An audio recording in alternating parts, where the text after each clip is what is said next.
Bueno, xa acarrean 5 anos de preocupacións os veciños de Baldaio en Carballo, Mirade, choveu, e choveu, e choveu, eso o que fixo é que se colapsara de algunha maneira a saída que tiña a lagoa de Baldaio cara ao mar. Que é o que pasa agora?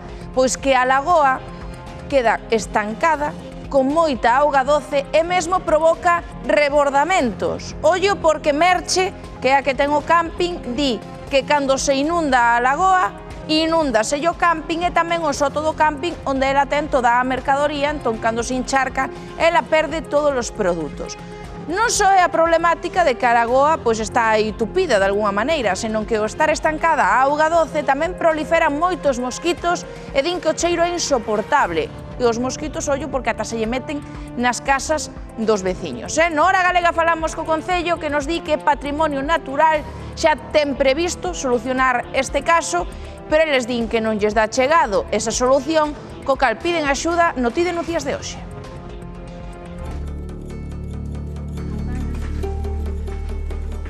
Merche, auga e máis auga. Este é o problema co que vos atopades xa non nos últimos días, senón nos últimos anos. Si, desde a pandemia foi cando máis o empezamos a notar. Cal é a causa?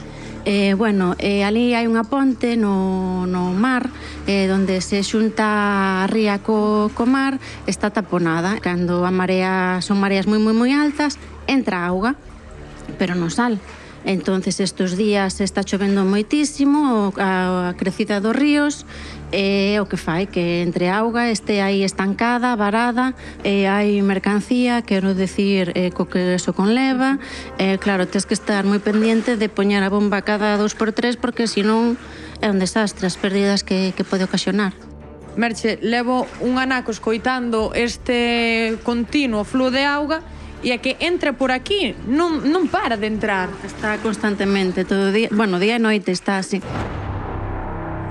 Luciano, usted encárgase de achicar a auga a diario? Encargo de achicar a auga, xa me encarguei que a cisterna de outra vez co trator e así seguimos peleando.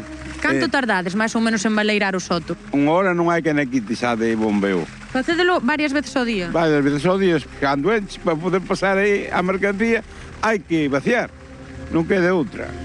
Juan, tes aquí o portal da túa vivenda e todos os días tes que cruzar por aquí para entrar. Todos os días por aquí. E Juan, dende cando levas ti vivindo esta situación? Xa fai 15 días ou máis, non?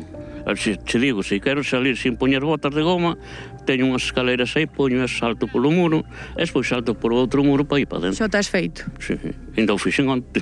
Moitas veces é ata mellor xogarse a vida saltando o muro que vindo por aquí. Porque aquí pisas mal e a la vas. Se quere vir a ambulancia aquí a recoller a xente maior, sen ser a xente maior, porque hai moita xente maior, non pode vir porque chega agua ao coche adentro. Que lle gustaría pedir dende aquí?